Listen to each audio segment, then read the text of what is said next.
Hello guys, how's it going? My name is Dalaran. We got some updates for this Tuesday reset of the NA servers. These updates are going to be available Wednesday for the EU. And in this update, we're getting some pretty big changes. One of them is going to be regarding PvP buffs for a variety of different specs. One of them related to classes, but mostly specific specs are getting focused. Mostly those that don't have the biggest PvP representation. So that's going to be interesting to watch out for. As well as, it looks like we're getting a bunch of PvE nerfs across the board.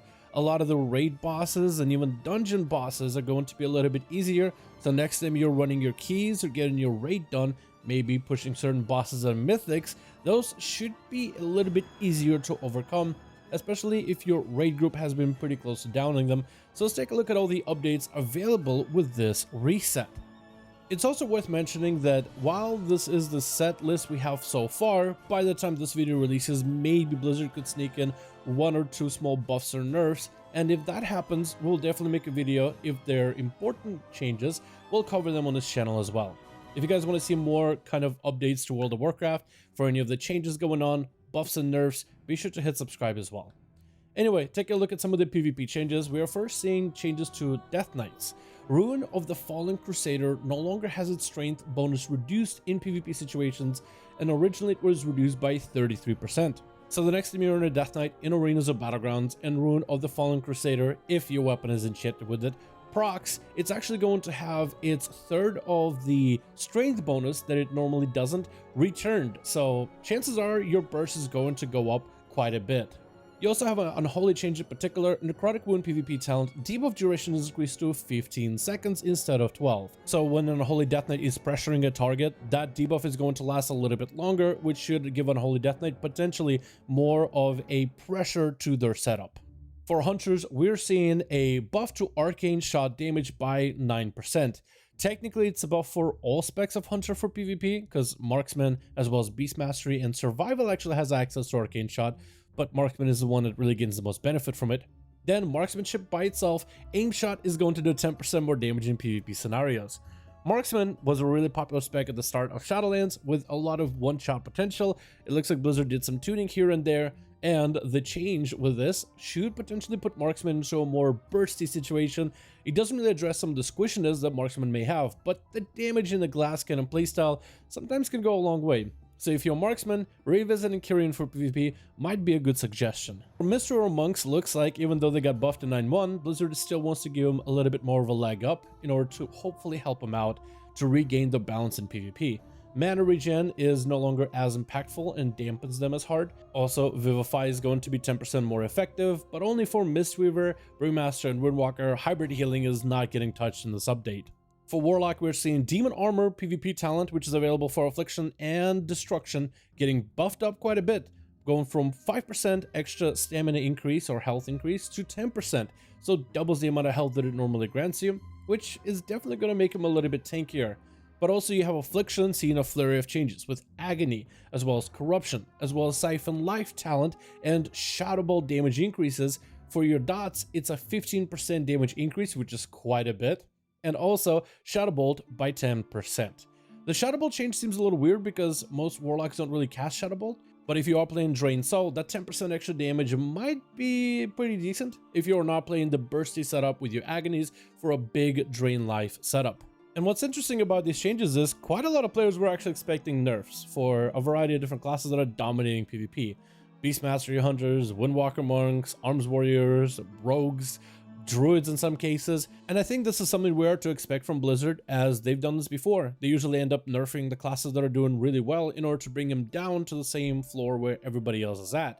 But it looks like in this case we're seeing Marksman getting brought up a bit, so Death Knights as well as Mystery Monks and Warlocks. They're trying to beef up their output a bit in order to almost like bring them up to the same level where everybody else is at, which is where everybody else is at apparently is just overpowered and broken. It's hard to see exactly just how big these buffs are going to be. I think Death Knights are going to feel it quite a bit.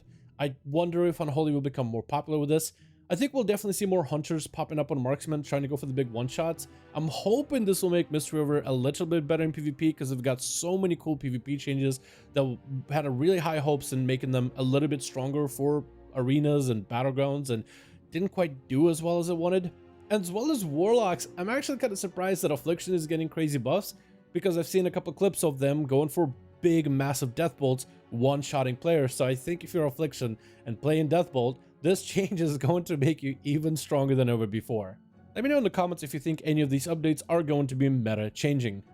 Next, we have a variety of PvE content getting straight up nerfed. There's a lot of changes on this list as well. If you're progging through Paintsmith boss, the guy with the balls and spikes, then you'll be happy to know that every single one of his intermission phases with spikes will always have a gap for players.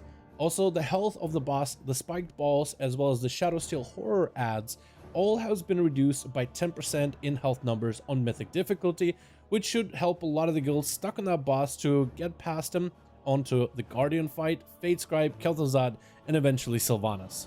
We also got a variety of Mythic Plus changes, which will make your next key that you do, whether it's any of these keys, just a little bit easier. In Mythic, the other side, we have Enraged Spirits, Rage ability, those big red dudes with a mask. That duration has been reduced to 5 seconds instead of 6, which should make it less deadly. Halls of Atonement, completion timer has been increased to 32 minutes instead of 31, and Echelon Stone Shattering Leap is going to do less damage in Mythic Plus difficulty. Mr. Turnasai Ingram Lock debuff, where when you DPS the tree boss and she attacks the Drust boss, the debuff is going to last 15 seconds instead of 12, so the burn phase is going to be really quick. Blackfall, Plague Belcher's summoned slimy morsels will have less health, as well as the first boss's ads that he summons also will have less health. Same with Depth's Gluttonous Ticks should now reset their Engorge stacks when you leave combat if you wipe and have to reset. Infused Quill Feathers no longer trigger death affixes such as Bolstering or Sanguine. The first boss, Juggernaut Rush damage is reduced by 20% to make it easier for groups soaking it. Necrotic Wake Sergeant Sitchflesh is going to have his health reduced by 10%, and that boss I felt like maybe lasted a little too long, especially on tyrannical weeks. Theater of Pain up front of the challenges, which is the first boss fight. Sathel's One with Death ability now absorbs 20% of the maximum health instead of 30. And Decia's the Decapitator Slam ability is going to hit the tank a little bit less hard. Overall, we're seeing some PvP buffs too, some of the specs that have lesser representation in PvP, which I always find good. Normally we're seeing nerfs, but this time instead buffs, so I wonder how this is going to impact the gameplay of those specs and classes. The PvE changes are going to be pretty huge. There's going to be a larger push towards Sylvanas for many guilds with the Mythic change to Paintsmith, as a lot of guilds have actually had Paintsmith anywhere between 10% and even as low as 2%, so they definitely will have them down if they can do the dance with the balls and the spikes right. And the changes to Mythic Pluses will make your weekly keys a little bit easier on both Tyrannical as well as Fortified, which is never a bad thing when you're trying to get all your ults done or even your mains with a bunch of different keys.